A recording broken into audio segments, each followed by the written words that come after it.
What is up guys, AJ here, and in today's video we're unboxing the SoundPeats Truewings. If you haven't seen my other video, The Problem with SoundPeats, I'll put it in the description below. But I've decided to give these guys a second go anyway. Alright, we don't need more of an intro than that. Let's see what's in the box. Alright, first things first.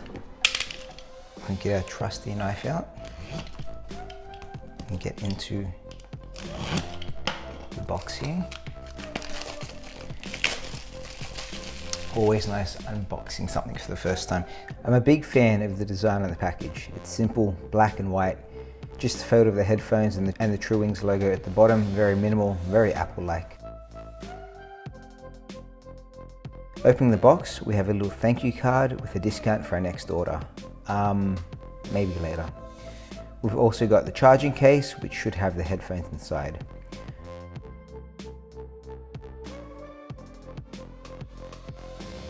You also get a really short USB-C cable. I'm not sure why they chose to give you such a short cable. I mean, this seems really kind of pointless, but again, for $50, I won't complain too much about it. And of course, we'll get 3 sets of silicone ear tips. Looking at the design of the charging case, again, it's very simple, very minimal, very Apple. It's matte black all over, except for the gloss black SoundPeats logo on the front and the USB charging port at the back. The case itself is made from a hard touch plastic, which feels kind of cheap, but you know what, I'll forgive them because they added a magnetic lid, which gives you that satisfying sound when it closes, and it also means that the case isn't going to accidentally open when you throw it into your bag on the way to the gym. Opening it up for the first time, you see both headphones neatly tucked away. The Truewings themselves are wrapped in a much softer, premium feeling plastic, and this makes them feel like a much more upmarket earphone. But as soon as I remove the blue plastic off the magnetic strip, they're going to spring to life and they're going to start looking for a Bluetooth device to connect to. Cool, so we just took them out of the box, we've paired them up, and you saw pairing them was really easy. So let's talk about the comfort and the fit. I've changed, because I have small ears, I've changed from the medium to the small earpiece already. You see in the box it has left and right, so you know which headphone goes where to charge, just in case you didn't know, but it also lets you know which one goes into what ear. So I've grabbed the headphone, just pop it in and place it around the ear. Same thing. Drag it, drop it.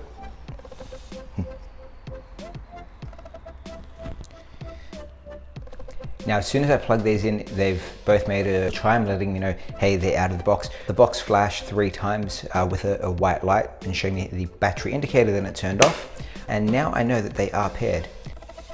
In terms of fit and design, there's no music playing through them right now, but because of the earpiece, it almost feels like there's a bit of almost passive noise cancelling. Everything feels a bit quieter around me because of how snugly they fit in my ears. In terms of comfort, now you've seen me just put them on for the first time, they feel quite comfortable. I don't even really notice that they're around my ears here. I just feel like it's almost something touching my hair just very slightly. So they almost don't feel like they're there at all.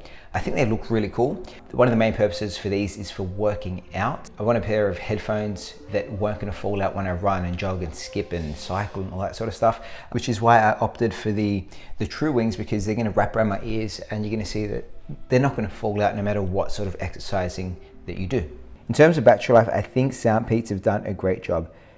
The earphones will get you around 4 hours battery life on a single charge, and the charging case will charge them 4 times before needing to be recharged itself. All in all, you're going to get around 20 hours of playtime, but the LED indicators on the case will let you know way before your battery is going to run out. One of the biggest features of the Truewings is that it has USB-C charging. As the world moves towards a more standardized cable, it is great to know that there's even budget headphones that are also moving with this universal cable.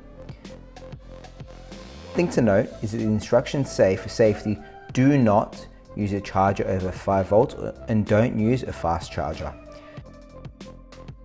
I guess the SoundPeats wouldn't be able to regulate any excess power consumption, and this might damage your headphones. In terms of sound and audio quality, they're better. They're a lot better than what you expect from a $50 set of headphones. In terms of music quality, they blow all expectations away. They're loud, they're punchy, they've got lots of bass. The audio is quite clear. I think where they let you down is in terms of call quality. If you're using these as a pair of headphones to work out with primarily, awesome, unbelievable.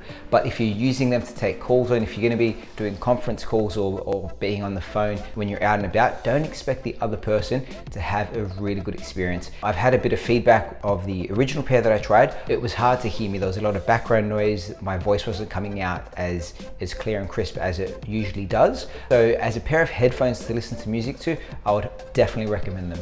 If you're looking for them to be an all-rounder for calls as well, I wouldn't go down the SoundPeats way because you're going to give the other person a pretty poor experience.